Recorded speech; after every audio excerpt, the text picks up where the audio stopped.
Sourate 109, les négateurs El-Kafiroun, pré-égérienne. Bismillahir-Rahmanir-Rahim. Au nom de Dieu, le très miséricordieux, le tout miséricordieux. Qul ya ayyuhal kafirun. Dis, ô vous les négateurs, La a'budu ma ta'budun. je n'adore pas ce que vous adorez, Wa la antum 'abiduna ma a'bud.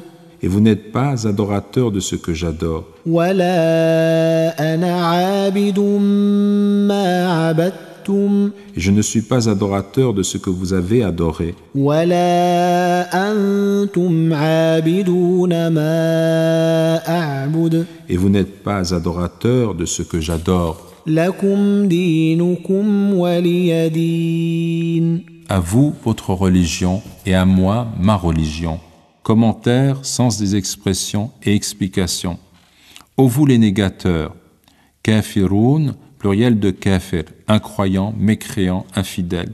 Je n'adore pas ce que vous adorez. Selon Al-Bukhari, ce verset a été interprété dans le sens « Je n'adore pas ce que vous adorez maintenant et je ne répondrai pas à votre offre de me livrer au culte des idoles tant que je vivrai. » D'après Ibn Abbas, que Dieu soit satisfait de lui et de son père, les polythéistes qurayshites essayèrent de séduire le prophète sallallahu alayhi wa sallam en lui promettant d'en faire l'homme le plus riche de la Mecque et de le marier aux femmes qu'il désirerait, à condition qu'il cessât de s'en prendre à leur divinité.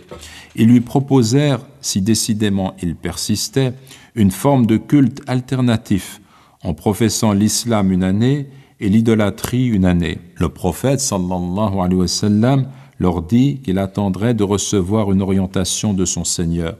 Elle se fit effectivement sous la forme de la révélation de cette sourate, selon le commentaire de At-Tabari. Et vous n'êtes pas adorateurs de ce que j'adore. La première partie de ce verset peut être comprise au futur. Et vous n'adorerez pas ce que j'adore.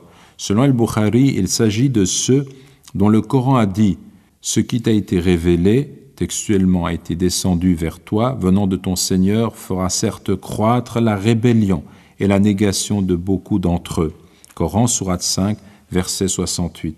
Les commentaires précisent que les polythéistes qui s'étaient présentés au messager de Dieu, sallallahu alayhi wa sallam, étaient al-Walid ibn al-Mughira, al-As ibn Wa'il, al-Aswad ibn al-Muttalib et Umayya ibn Khalaf. Les uns furent tués à la bataille de Badr et d'autres moururent avant cela, alors qu'ils étaient restés dans la mécréance. Ce verset était ainsi destiné à annoncer au prophète sallallahu alayhi wa sallam qu'il n'avait désormais rien à attendre d'eux en particulier, selon At-Tabari. Et je ne suis pas adorateur de ce que vous avez adoré. La première partie de ce verset peut être comprise au futur. Et je n'adorerai pas ce que vous avez adoré, selon Al-Jalalayn. Les versets 2 à 5 de cette sourate comprennent des répétitions qui ont été différemment interprétées. Soit on a considéré qu'elles servaient simplement à accentuer la confirmation de leur sens, comme c'est le cas dans d'autres passages du Coran. En vérité, la difficulté est accompagnée d'une facilité. En vérité, la difficulté est accompagnée d'une facilité. Coran, sourate 94, versets 5 et 6.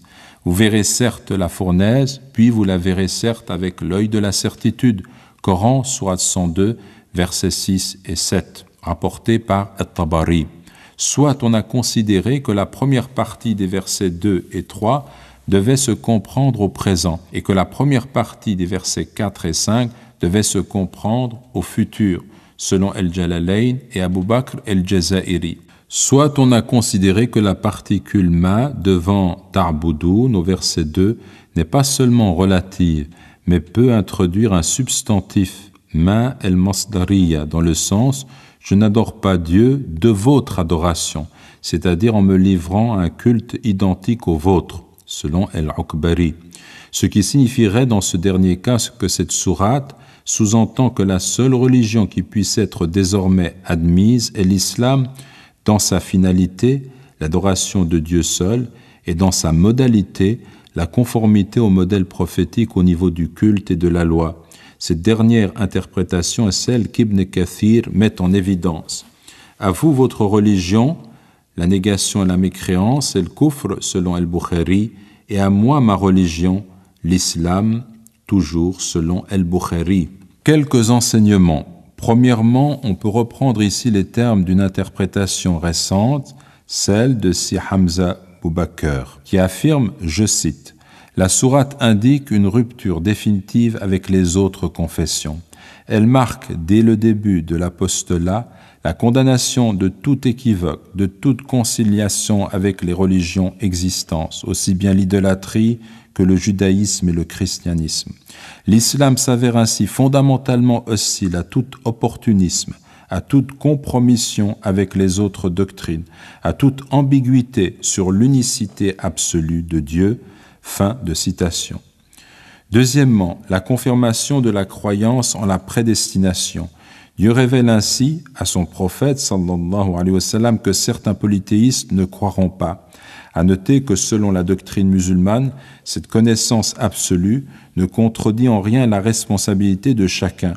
La négation de Dieu et le rejet de la foi relèvent aussi du libre arbitre et de l'obstination à refuser la vérité. Troisièmement, Ibn Kathir relève que l'imam al-Shafi'i a considéré que la négation de l'islam et le kufr constitue une seule et même voie, millatun wahida, qu'elle émane du juif, du chrétien ou du polythéiste. Ce point a une incidence sur la jurisprudence islamique.